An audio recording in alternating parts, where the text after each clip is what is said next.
on a fait un investissement via un PCAE. Pour valider le PCAE, il fallait faire une formation.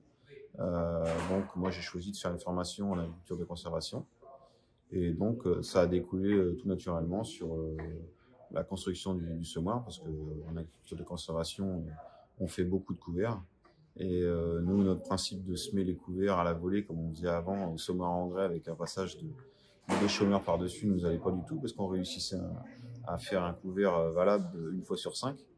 Donc on voulait vraiment réussir à faire des couverts avec une biomasse intéressante. Donc on s'est dit, soit il faut acheter un semoir, soit il faut le faire.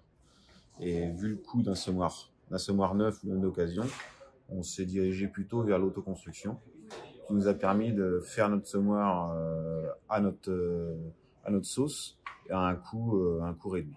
L'ensemble du semoir, on compte à peu près 7 000 € entre l'achat du Vibroflex, l'achat du semoir, la turbine hydraulique, les dents, les descentes et on va dire toute la quincaillerie, soudure, boulonnerie et temps passé. Bon, temps passé, c'est gratuit parce que c'est nous qui l'avons fait.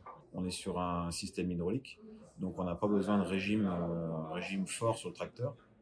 Donc le tracteur ne tourne qu'à 12-1300 tours, donc il tourne vraiment à un régime très bas, et donc on consomme pas du tout, ou moins de fuel que si on travaille avec un combiné, où là on est sur la prise de force, et pour faire du travail on est obligé de tourner à 2000 tours minute.